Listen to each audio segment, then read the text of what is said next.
intuitioners, intuitionites, intuition users. Hello. Welcome to this episode of Intuition, Your First Sense. Thank you for spending your time with me. I really appreciate that. I am grateful to the listens all across the world. This just amazes me. I love technology, and I love the fact that I can connect to someone in Pakistan, or I can be in Australia, and energetically we can be, maybe we're going for a walk together. Maybe we're cleaning the house. I like doing laundry if you want to do that. Maybe we're working out, or maybe we're riding the subway. Wherever I get to go with you, I am so grateful and feel that it helps to create a web, not the internet web, but like a web of connectiveness, because, don't we all want to be heard? And in podcast form, well, you get heard, and hopefully these topics that we talk about and that, I talk about and you listen, help you to be heard in your own life, to be seen in your own life. This is the episode where I take a chapter from the book that desperately needs to be rewritten, but have not made it to the top of the priority pile, and read a chapter from it. And this month's episode is about shhhhhhh. I wonder if I'm probably going to have to put, I don't think shit gets flagged, but I was just thinking, should I put a warning on the language? So I will say, if you were listening to this with little ones around, I am going to be saying that it word a couple times, and for very different reasons than the actual swearing, but it will come about in the reading. So it was my kid's first word. So her first true word. I could thank my mother for that. So for me, it's never been a big deal, but that might be different for you. So this chapter is called Shh It. And I'm going to begin now and then ad lib as I go. And I hope you enjoy. I just allow the information to flow through, take what resonates, and toss out the rest. Have you ever noticed that sometimes there's an overwhelming urge to swear? I don't mean a slew of profanity, but sometimes there is a satisfaction in a short expletive that can clear a lot of energy. For this chapter, Shh It has many meanings that we will explore. One being the perfect word in our house when we were growing up. As I said, my mother was a rather proper woman who didn't swear often, but when she did, it was the S word. I really didn't hear any other words in the home except that one. And her famous line of, "What SOB did this?" To which you better fess up if it was you. This was such a powerful word for her. As I've shared earlier, it was our daughter's first clear word after Dada and Mama. Perhaps should have thought better about childcare during that time period, but I wanted them to spend time together. And what's one little word? I have found that it is also my favorite go-to word. It has a great start with the shh, which has a calming effect, and then the very effective ending of it starts soft and hard with an outpouring of emphatic punctuation. Now, I know there are a lot of people who will say swearing is not necessary. You can find other ways of communicating, and for the most part, I completely agree, but shh, it will always have a free pass in my home. I've tried editing it for those younger or in settings where letting it fly with Schnitzel Fritz or something along those lines, it's just not as freeing. So I will stick to the original, embrace my colorful language, and know that it's a reflection of my intelligence rather than the other. Another meaning that had occurred to me regarding shh it was that it does have a calming energy. Shh. So say it with me. Nice and deep breath in. Good. And out with the shh sound. Often after this exercise, there's an ah feeling that happens. The ah is you receiving the benefit of breath. The incredible feeling is the it in this chapter, incredible tranquility. Isn't that what most of us are seeking? A feeling of being tranquil in our lives, within ourselves, in most situations. Had you ever wondered how those that have cultivated the practice of meditation can sit in moments of silence and to contemplate all the inner workings of themselves and their soul? I have. I still do. I meditate, and it's still challenging for me. But meditation is key to that place. It just is. And if you consider meditation to be the connection to you, that's what we're talking about here. If we could relax just a bit about what meditation is, it would go better for the millions of us that think we can't meditate at times. I suggest to everyone I meet that meditation could help them in whatever form they want to take on. It isn't because I'm able to meditate now after, trust me, a decade of trying initially. It's because I feel that it helps people to connect to themselves. And it is that, like I said, the key to the place. And if we are placing an importance of our health and our mental sanity, as well as connection to spirit, we have to include meditation. However, meditation is not all created equally. For one person, it might be a walk in the woods. For another, it may be sitting in lotus position and oming. For yet another, it could be painting a picture. The best way to meditate for some may be to stare out a window for a few minutes, not really focus on anything, and allowing that process. I've asked people if they're able to do this. Have they caught themselves staring off into space? And when they're like, yeah, and they're usually derogatory towards themselves, I'm like, well, congratulations, because you just meditated. They had no clue that it was meditation. The word alone has become intimidating and created a platform when that's the very opposite of what it's about. It's not about putting someone on a pedestal or platform. It's about connecting with yourself. And I feel like because there's such a connotation of you should be good at it the minute you try it, that people then resist it. I know I did. I didn't want to be quiet with my feelings and my emotions and my knowing. Oh, Lord, no, I did not. But then once I realized, by getting quiet, it actually allows things to pass through. It's a daily practice for me. And that might be while I'm waiting in the car for someone to come out of the store. It might be first thing in the morning with a cup of coffee in my hand.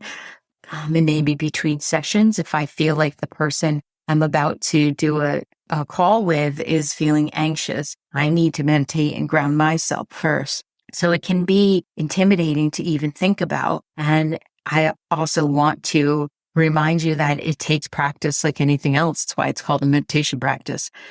And when you resist the idea and resist the action of it, it leads to the inaction. You just won't do it. So when was the last time you allowed yourself to check out, to space cadet, to daydream?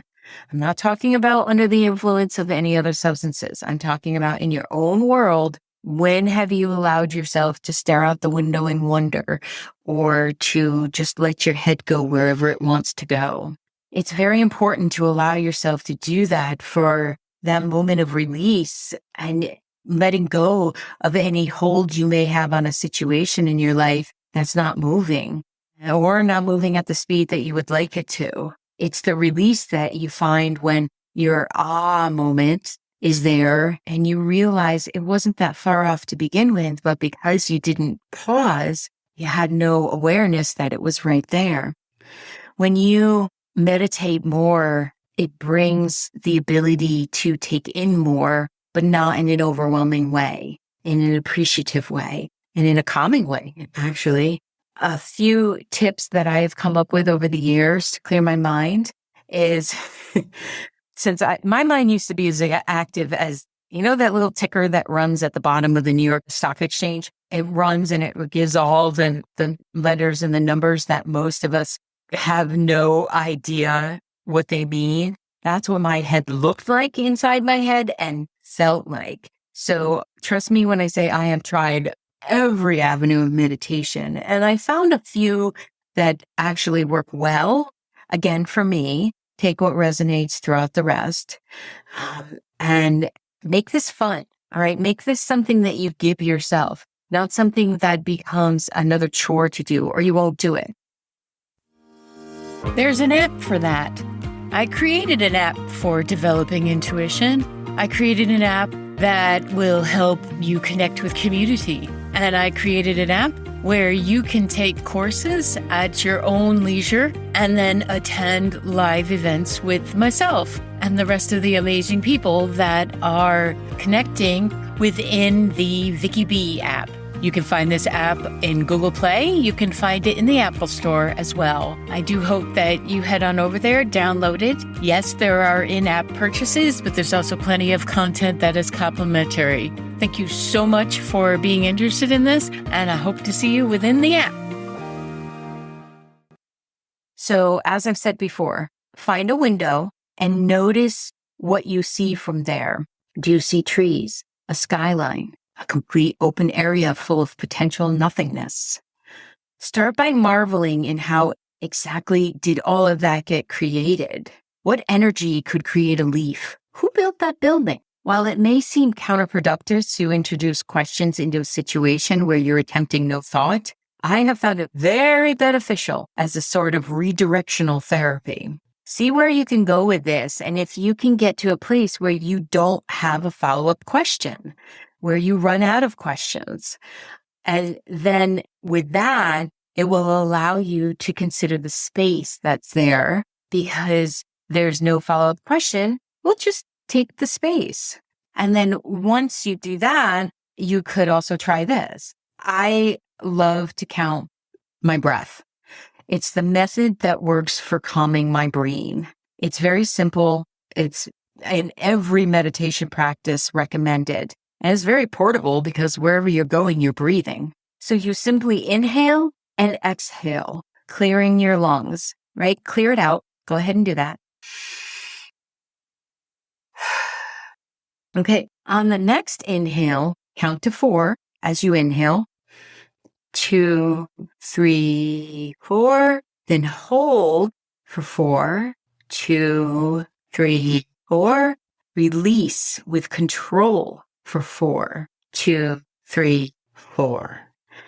Repeat that as often as you can. This is fantastic when you're in a meeting. This is great when you're waiting to go see the doctor.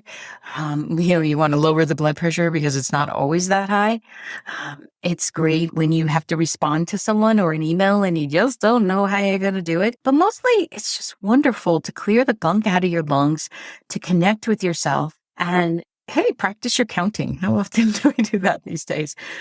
I have done this while standing in line at the grocery store. I have done it while driving if I was feeling particularly tense about the area that I was in, because Vicky does not have the best geographical sense. And if I could feel myself getting hyped up, which then means I won't be able to pay attention to where I'm supposed to go, I will go to this breath.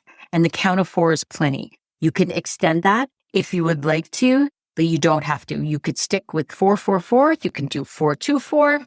Whatever you need to do to help that monkey mind give it something to do. It's like handing it a banana, and then it will become second nature to you. It's like someone is telling you a long story. Take that time to take some breaths. Everywhere you are can benefit from breath work. It's a method that allowed me to clear my mind initially when I am going into a session. I will go to that not only to calm my space, but I need to clear my head and not bring my stuff into a session because that's not what people are paying for. And I want to be able to intuitively see what's up for them.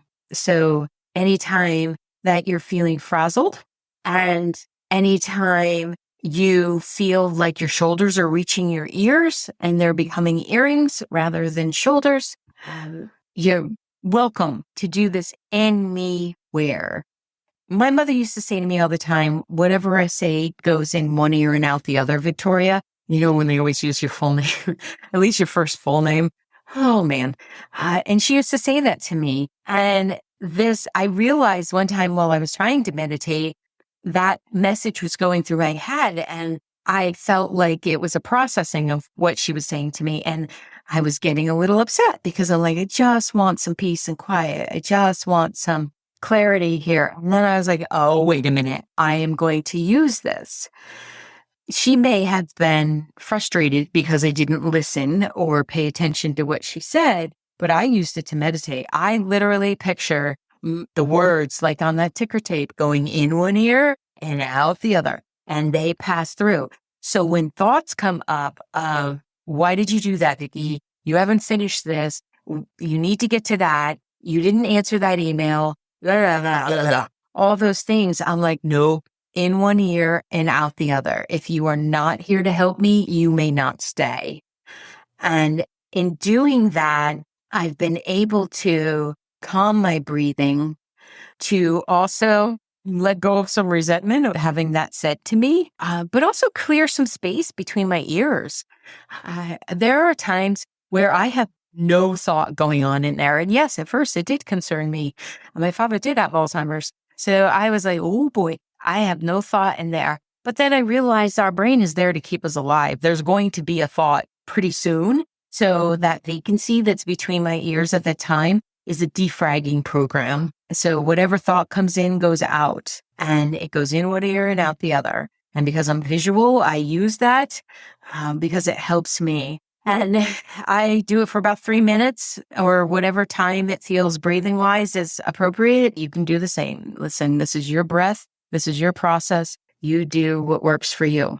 One of the other methods that I love so much is a guided meditation. Again, sometimes the head is so busy and I get tired of being in charge of everything in my business. And sometimes in my life, I love being an adult, but often there are some stresses that I need to release. And a guided meditation is how I do it, because it's like going to the personal trainer, right? You know how to do a push-up, hopefully with good form. And after you've worked out for a few years in the gym and you know what to do. But I love going to Justin so he can just say, Vicki, 10 of those, 8 of those, 15 of those. And my brain gets to defrag in that too, because all I have to pay attention to is how my body gets there. So a guided meditation is the same. I love that. You can download them anywhere. There's so many great apps. You can let go of the cares and the to-do list for a few minutes because someone else is in charge. Someone else is literally telling you when to breathe and when to move on to the next thought. What's really important with guided meditations is to find one that the voice of the person reading it is pleasant to you.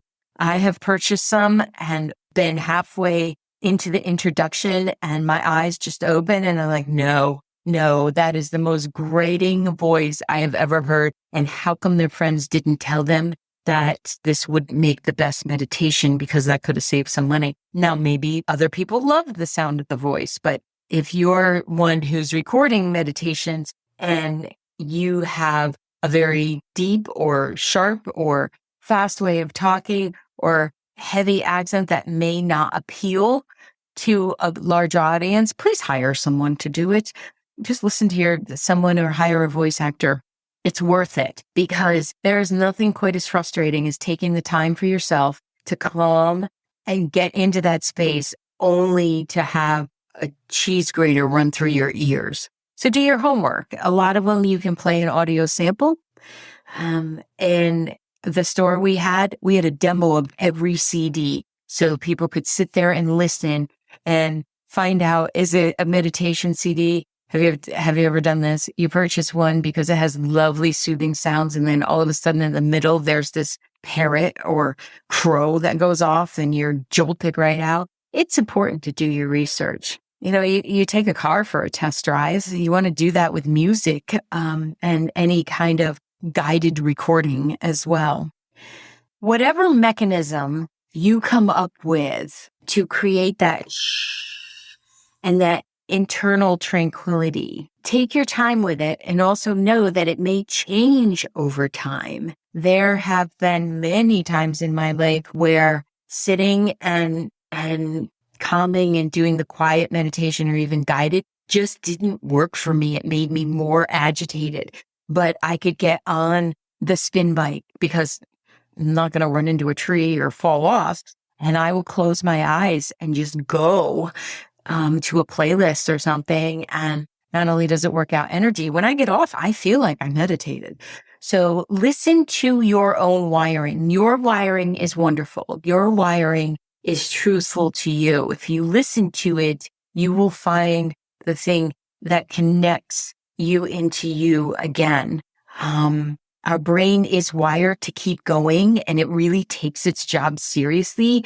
So please know that you are not going to arrive in a place of meditation where you have no thought for greater than a couple minutes. You might get to those couple minutes and it's pretty great, but don't worry about that. You have not done something wrong. That brain's job is literally to bring another thought to you so you don't keel over, because if you go so long without thought, well, you've already croaked and you don't need meditation. It will take some time to train your brain and to help the physiology connect those, shoot off the neurons to create the neural pathways, and allowing the mind to be quiet so that it feels protected. You have to feel safe in your environment in order to meditate, and you have to bring a sense of,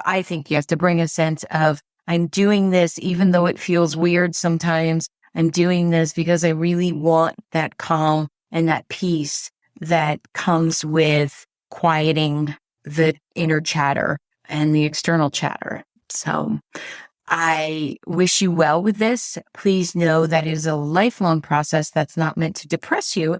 That is actually meant to be like, cool, didn't get it today, I'll give it a shot tomorrow.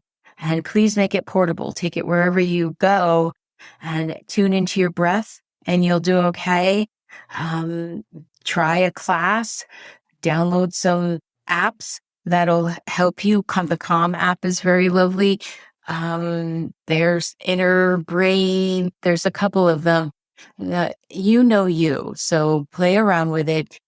If something doesn't work, well, just go to the next thing and you'll find that. I promise you, if you stay with it, you will find your sense of inner tranquility. How you get there is what matters, because then you are listening to you and your soul. That's important. Thank you. And I will see you in the next episode. Thank you for listening to Intuition, Your First Sense. As always, please like and subscribe to this podcast wherever you are listening to it. Leave a review and take a minute to share it with a friend. You can find me all across social media at Coach Vicki Baird, and you can book a virtual session with me from wherever you are in the world at vickibaird.com/booking. That's VICKIBAIRD.com/booking. Thank you again, and see you on the next episode.